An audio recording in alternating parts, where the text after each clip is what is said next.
Hello, vinyl community. Okay, vinyl finds for you. These are a few trips. Let's turn that down a little bit. These are a few trips that I'm kind of combining into one video.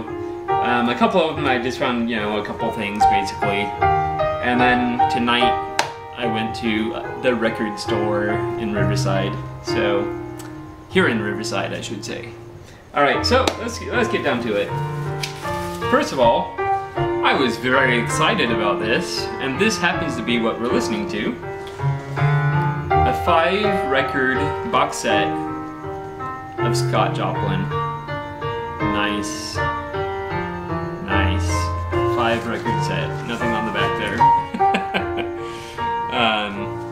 Yeah. This and this next one, these were at the Pet Adoption Center thrift shop. Together, they were like, she charged me like $3 something. Now this one's kind of, I mean, I've heard of them, but it's kind of a blind buy for me. And I may hate it, but it's the Jets. You know, I'm trying to get into, you know, soul and, you know, classic R&B maybe. Yeah, so I thought I'd give this a shot. It was in great condition, so I figured why not. Is this self-titled? No, this is Magic. Ah, Magic. Magic. Alright. So those were my finds at the Pet Adoption Center thrift shop.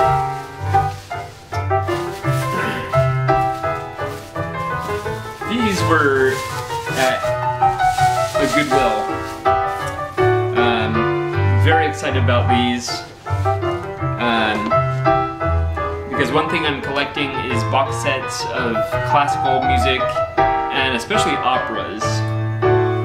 So these were $3 each, but let me tell you, box sets are worth it. I love these things. I believe this is my first Beethoven box set, so thrilled about that. Yeah. And of course, they come with a booklet that has the lyrics and the translations. So there's that one. I'm liking that, but I'm going to turn it down a little bit. Scott Joplin, yeah. Oh my goodness. This is a classic.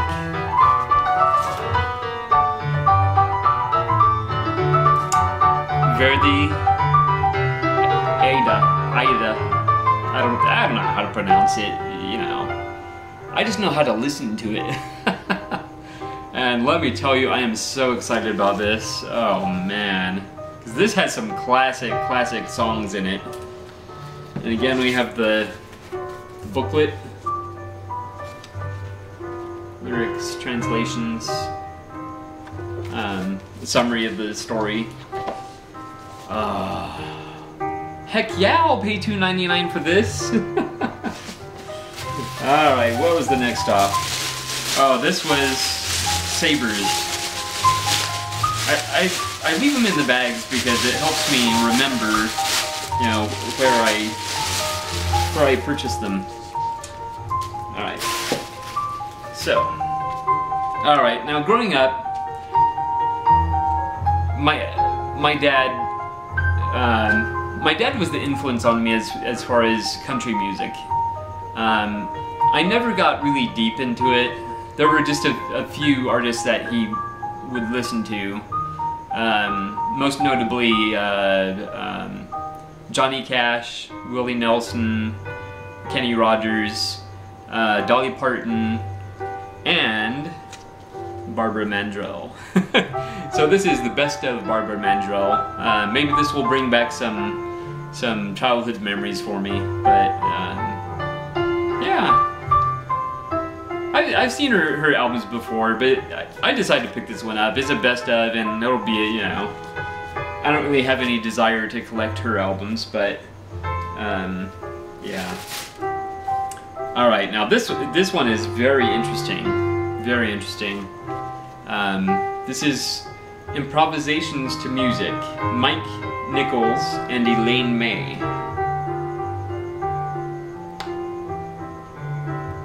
Looks very, very interesting.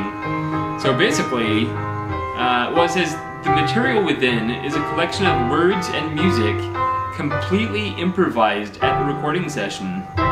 Pianist Marty Rubenstein played varied sorts of music that suggested different moods, and Nichols and May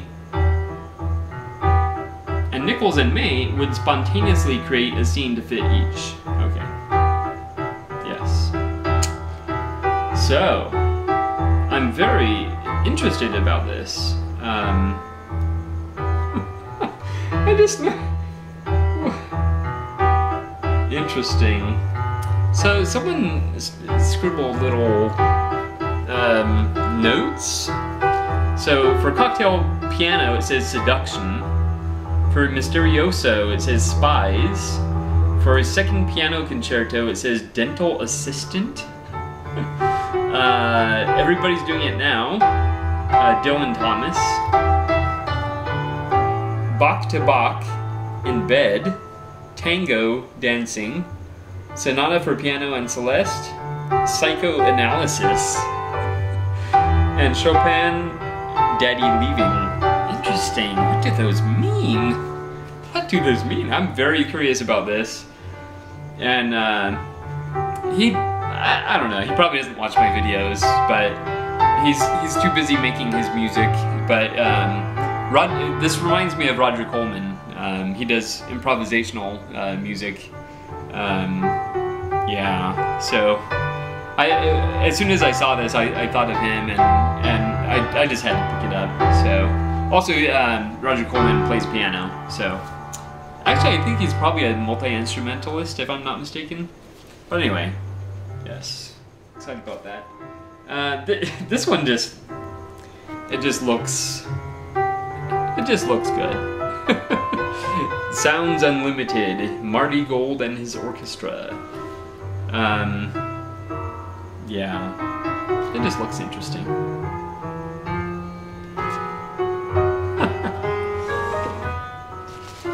And I was pretty excited about this one, a double LP soundtrack. Willie Nelson and Family, Honeysuckle Rose. Pretty excited about that.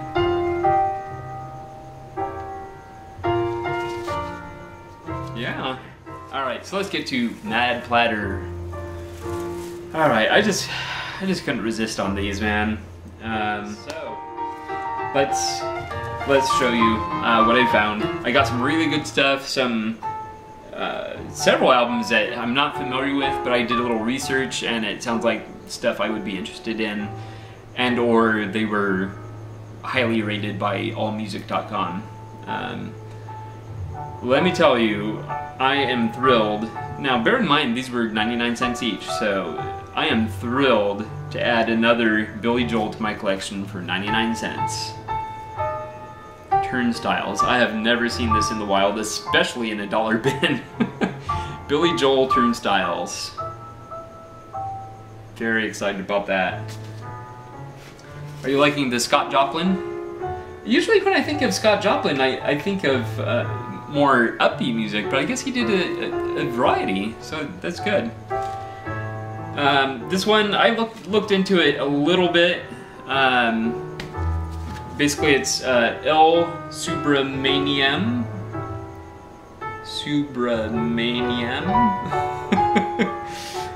Spanish Wave. I'm not entirely sure about the type of music, but it's he plays the violin, and there's a good look at him there. So, and I believe the little bit I read, it has an international flavor, and also it features Tom Scott. I have a couple of his records, so I don't recognize any of the other names, but yeah. And I think that's supposed to be fairly well rated too.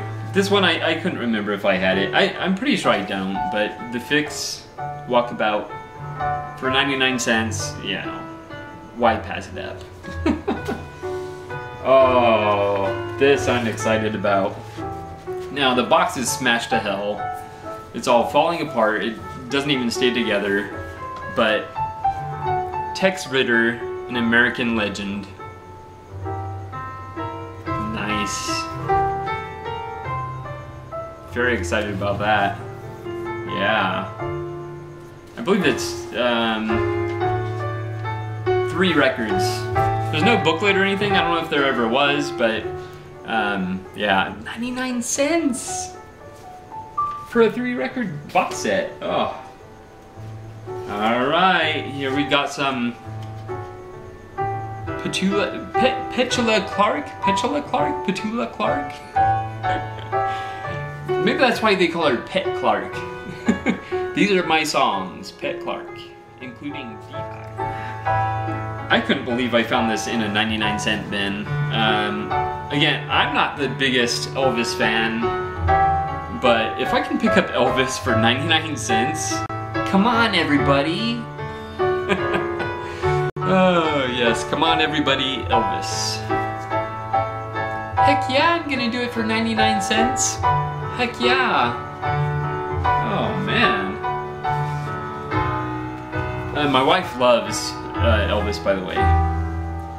Now, I'm not that familiar with John Prine, but what I read, it intrigued me. It sounds like kind of country rock or rockin' country or that sort of thing.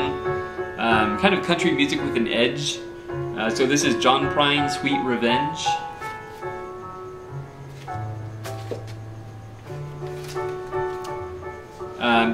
This was kind of a blind buy.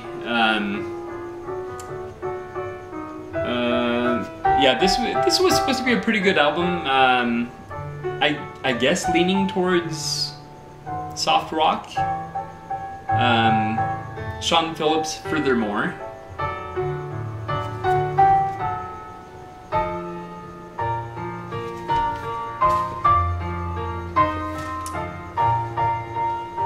This is kind of some, I guess, a mix of bluegrass and folk and country,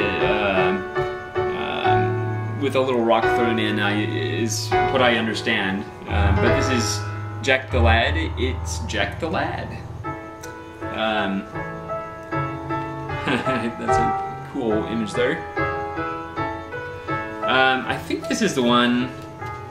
Let me check. Yeah, it's a radio station copy. White label. Is that a good thing? I think so. It says promotional copy, has a sticker there, promotional copy. A record station copy. Interesting.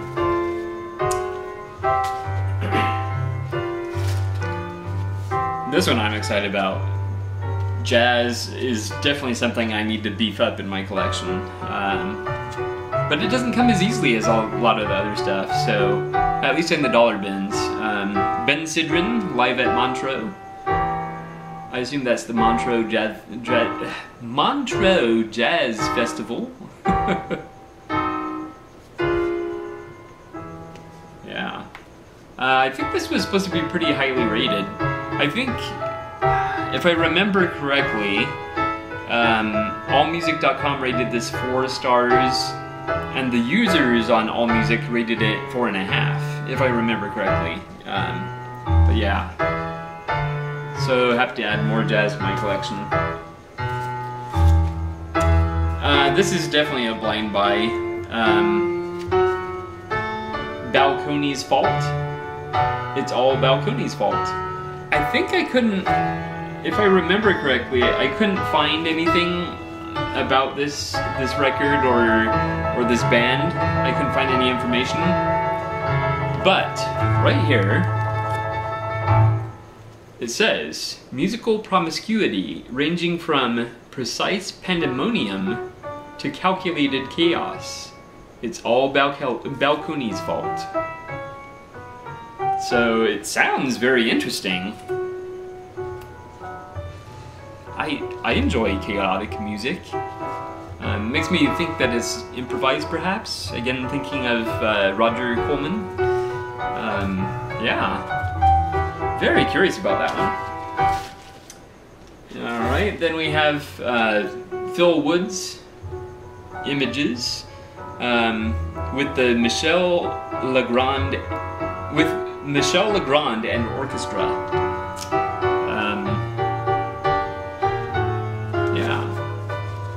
I did a little research on this.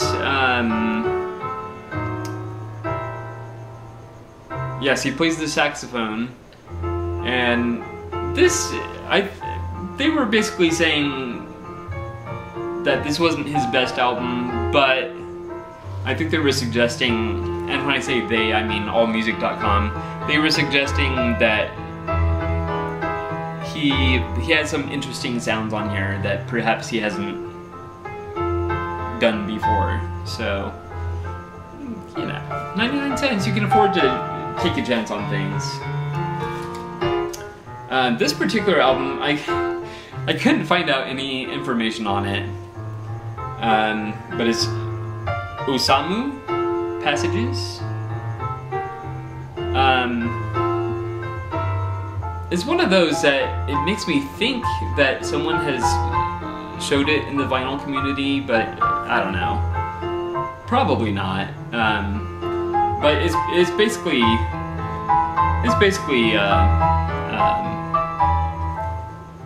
oh, let me very briefly tell the story. So I couldn't find any information on it. So in the store they have a record player. So I asked to use it, and so I put this on, and I was like, oh. At first I had it on the wrong speed, so you know, we all make that mistake sometimes. But then I put it on the correct speed, and I was like, okay, this sounds pretty good. It started out with like just a slow, steady drum beat. So it sounds very atmospheric and probably some international flavors to it. But the record player, let's just say it plays things at variable speeds. So the record sounded really warped, but I played another record and it sounded really warped too. Now there is a slight warp to the record, but I could tell just by the way that it was playing that it's not the record that's at fault. It was the record player, because it is just a little, a little bob like that, which a stylus can, yeah, handle no problem. Yeah, so pretty excited about that one. Here we have a still sealed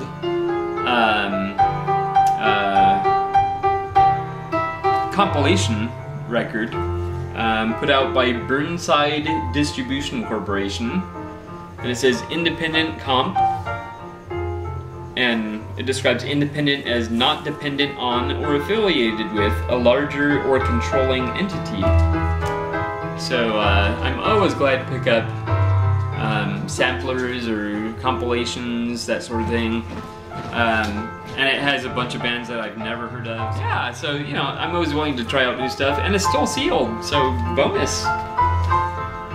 Oh, this brings back memories. I had this on cassette, and this goes back to my days when I spent a lot of time listening to, almost all my time, listening to new age music. So, thrilled to pick up this album. It's gonna totally bring back memories. It's gonna take me back to the mid 80s, mid to late 80s, 87 I guess. Yeah, David Arkenstone, Valley in the Clouds. I discovered David Arkenstone, I believe, on I'm not gonna remember the name of the show again, but it was a show on New Visions on VH1. I think they played a music video, or... Alright, for my comedy collection, we just have a couple more here. So for my comedy collection, this one intrigued me, the credibility gap. Apparently, in the 70s, I believe this was like 74-ish, the credibility gap was especially popular here in Southern California for their topical humor. I guess parodies and such, that sort of thing. So this is the credibility gap, and I think it's like a 2-in-1 type deal. Because this side is floats, and it says New Year's Day, Pasadena, California. I believe that's where they hold the Rose Parade, if you've ever seen that. And then the other side, I guess, is their first album, The Credibility Gap, a great gift idea. And this is clever because it has them doing all these weird things with records. So, yeah, 2-for-1 deal there. Yeah. So pretty excited about that from my comedy collection. Firefall. I have another one of their albums. I believe they're described as country rock, if I remember correctly. And this is Elan, or Ellen, probably Elan, E-L-A-N. And this is supposed to be a little bit of a departure for them. Basically, what I learned on allmusic.com, this album is a little more on the rocking side for them. So, yeah. All right. Well, there you go. I got through them. I don't even know how many records that was. We're enjoying Scott Joplin. So I'm gonna let him take us out. Turn this up a little bit. Thank you so much for watching, and I will see you next time.